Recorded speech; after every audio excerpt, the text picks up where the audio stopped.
अगर आप भी चाहते हैं कि डीडी धमाका का ऑडियो वीडियो सबसे पहले आप तक पहुंचे, तो इस लाल बटन को दबाकर हमारे चैनल को सब्सक्राइब करें और साथ ही बेल आइकन को जरूर दबाएं।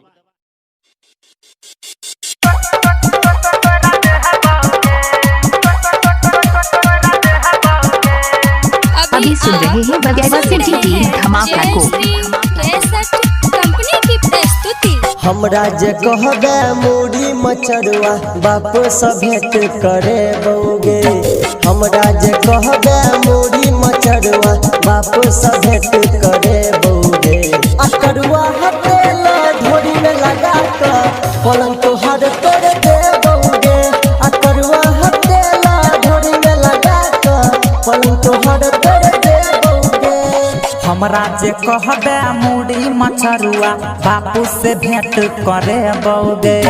हमरा जे कहबे मूड़ी मछरुआ बापू से भेंट करे बउगे। अकरुआ हटेला ढोरी में लगा के पलंग तोहर तोड़ दे बउगे। अकरुआ हटेला ढोरी में लगा के पलंग तोहर तोड़ दे बउगे। डीजे गुड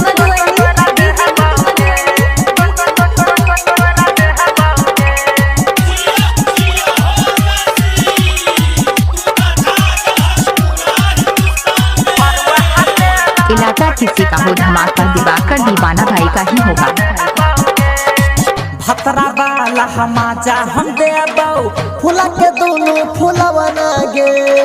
छोटे छौ धीरे धीरे दबेबौ बुढ़बो पीछा पड़ जेतोगे। भतरा वाला हमाजा हम देबौ फूला के दोनों फूलवा गे। छोटे छौ धीरे धीरे दबेबौ बुढ़बो पीछा पड़ जेतोगे। हम होलेबो मजा तोरो हम देबो छाती से सटा के होठ चुसबोगे। हम हुलेबो मजा तोरो हम देबो छाती से सटा के होठ चुसबोगे। करुआ हटेला ढोरी में लगा के पलंग तोहर तोड़ देबोगे। परवा हटेला ढोरी में लगा के पलंग तोहर तोड़ देबोगे।